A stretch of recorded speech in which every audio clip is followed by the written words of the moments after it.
There's a moment when everything shifts. You stop sending that long message. You stop explaining how you feel. You stop trying to make them understand you.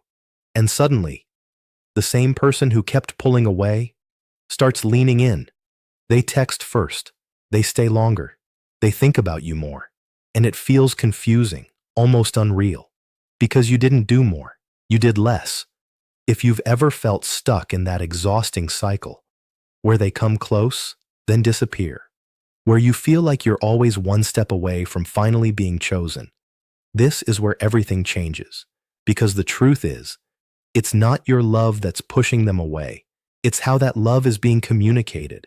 And once you understand this, you stop chasing and start attracting. Avoidants don't respond to emotional intensity the way most people expect. In fact, the very things that feel natural to you, opening up more, expressing deeper feelings, trying harder to connect, can have the opposite effect on them. When you lean in with more emotion, they don't always feel loved.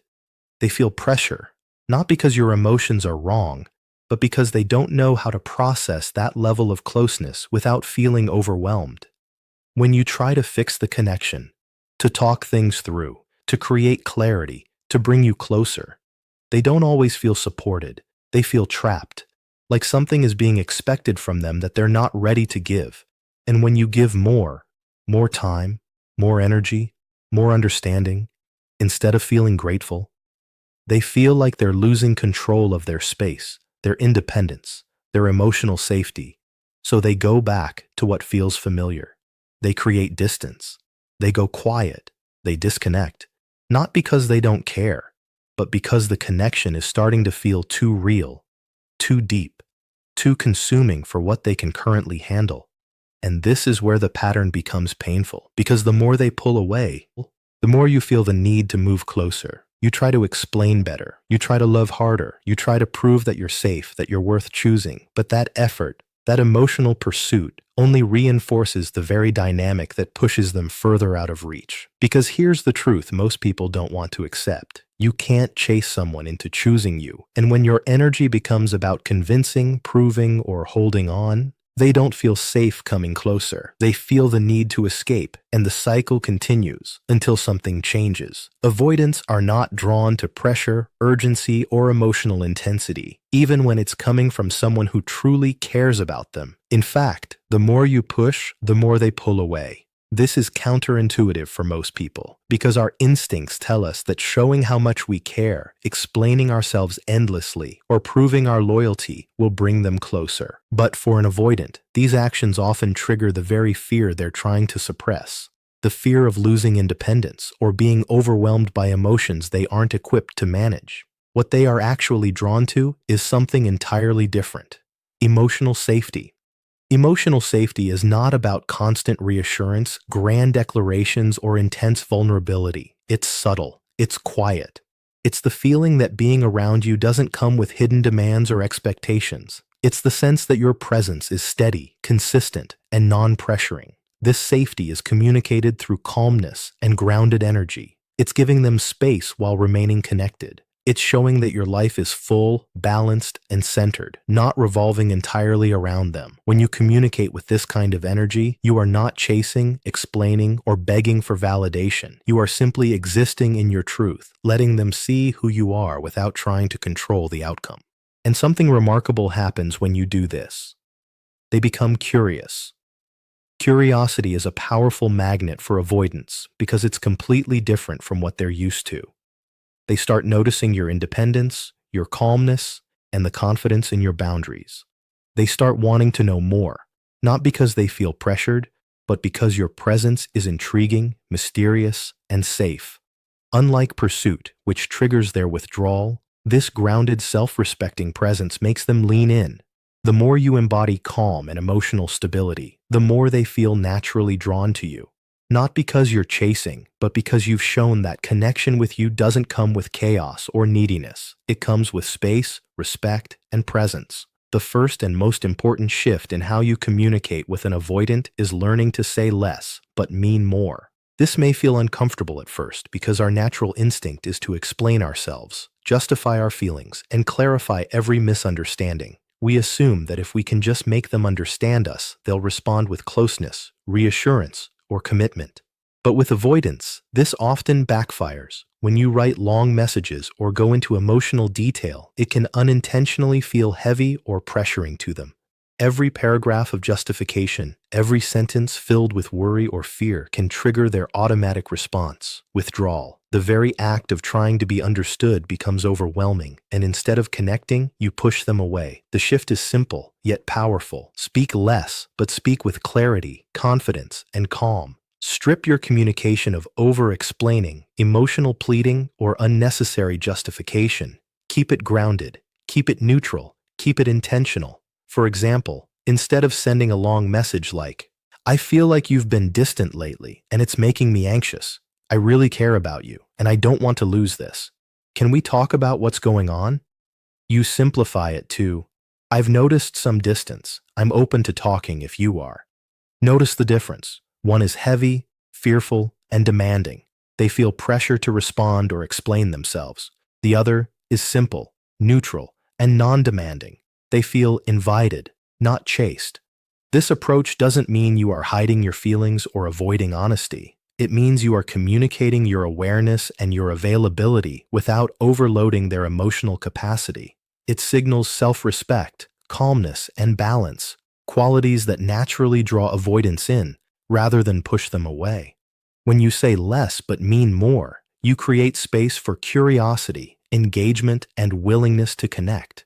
You stop the push-pull cycle and instead create a rhythm where they feel safe to lean in on their terms without feeling cornered or pressured. This is the foundation of truly magnetic communication with an avoidant.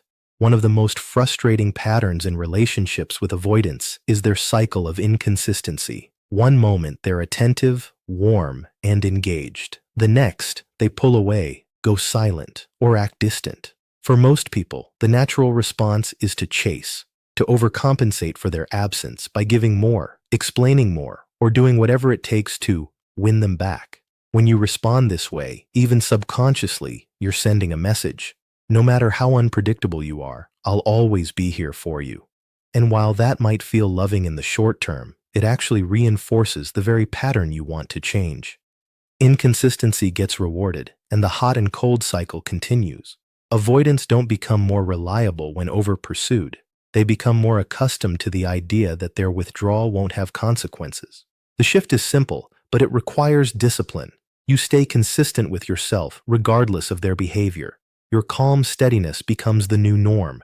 When they pull back, you don't chase. You don't bombard them with messages or over-explain why you miss them. You allow the space they created to exist without reacting emotionally. When they return, you don't over-reward them with extra attention or affection to compensate for their absence. You respond in a neutral, grounded way. For example, if they message, "Hey, I've been busy lately," your response could be, "Good to hear from you. Hope things are going well." Notice what's happening here. You're neither punishing them for their absence nor acting like nothing matters. You're simply steady, present, and calm. That steadiness communicates self-respect, emotional balance, and reliability, qualities that avoidants respect, even if they don't immediately reciprocate. By refusing to reward inconsistency, you shift the dynamic from chaotic push-pull to a pattern of predictability and stability. Over time, this encourages avoidants to either step up and meet you consistently or reveal that they are not ready for that level of connection. Either way, you gain clarity, self-respect, and emotional power. One of the most common mistakes people make with avoidance is overwhelming them with too much emotion at once.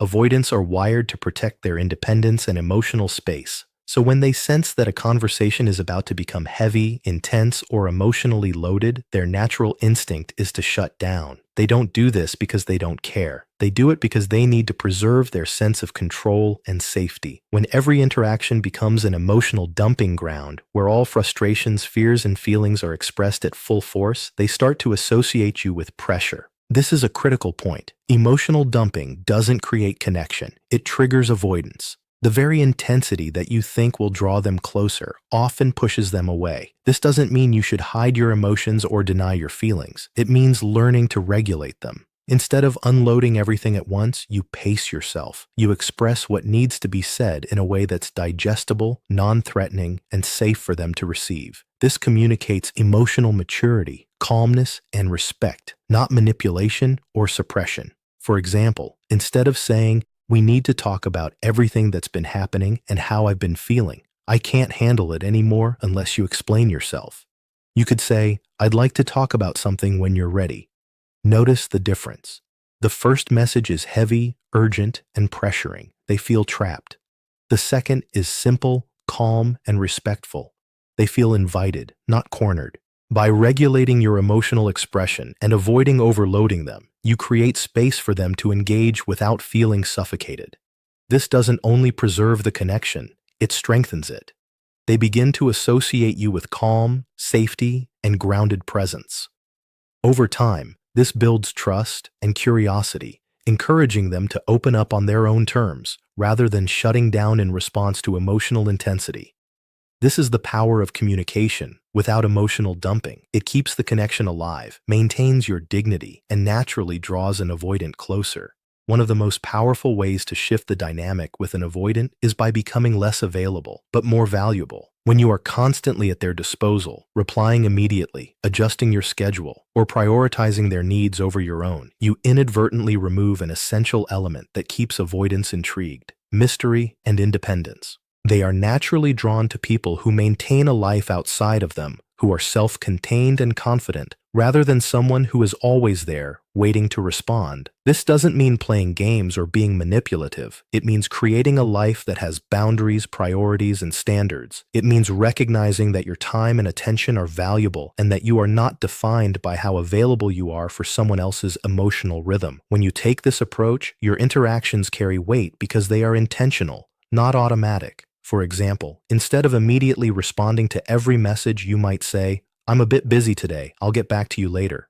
This simple shift communicates that your life is full, that your time is respected, and that your attention is not something to be taken for granted. To an avoidant, this is magnetic. They begin to notice your independence and self-sufficiency, and it naturally triggers curiosity and engagement. Absence in the right context creates space for them to move toward you instead of pulling away. By being less available, you stop reinforcing the pattern of taking them for granted, and by being more valuable through your confidence, boundaries, and consistent self-respect, you increase your emotional impact. Avoidants respect and respond to someone who doesn't collapse under the weight of their unpredictability, but instead maintains calm, grounded energy. In essence, this shift is not about withholding affection or attention. It's about reclaiming your own energy, creating balance, and showing that connection with you comes from choice, not convenience. And when you do this, your presence becomes magnetic, your interactions intentional, and your relationship dynamic, healthier, and more engaging. Understanding why this communication approach works requires a look at how avoidants are wired. At their core, avoidants are deeply protective of their independence. Their emotional system is designed to maintain autonomy and avoid situations where they feel overwhelmed, trapped, or pressured. When a connection starts to feel too intense or